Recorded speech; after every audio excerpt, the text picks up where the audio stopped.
I'm in Thurrock today with the steering group, and we're doing something that feels really countercultural, and particularly for me, because I tend to be really quite a positive person.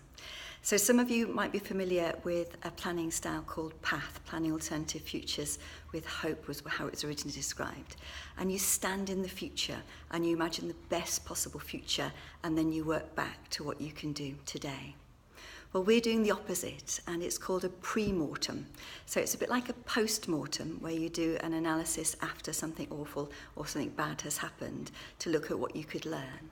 Instead, with a premortem, you imagine that wellbeing teams just haven't worked out at all, that we're standing in a year's time and some things have gone very wrong. And it's to help us imagine some of the challenges and difficulties that we could experience, and then start to think about what we can do to avoid them. So I'm grateful to Harris for reminding me of this process. Although I read about it in a book a couple of years ago, this is the first time that I've had a go at using it.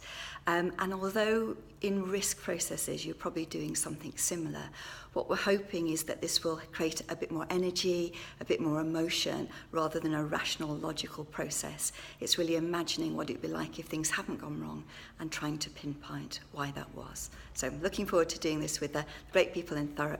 I'll let you know how we get on.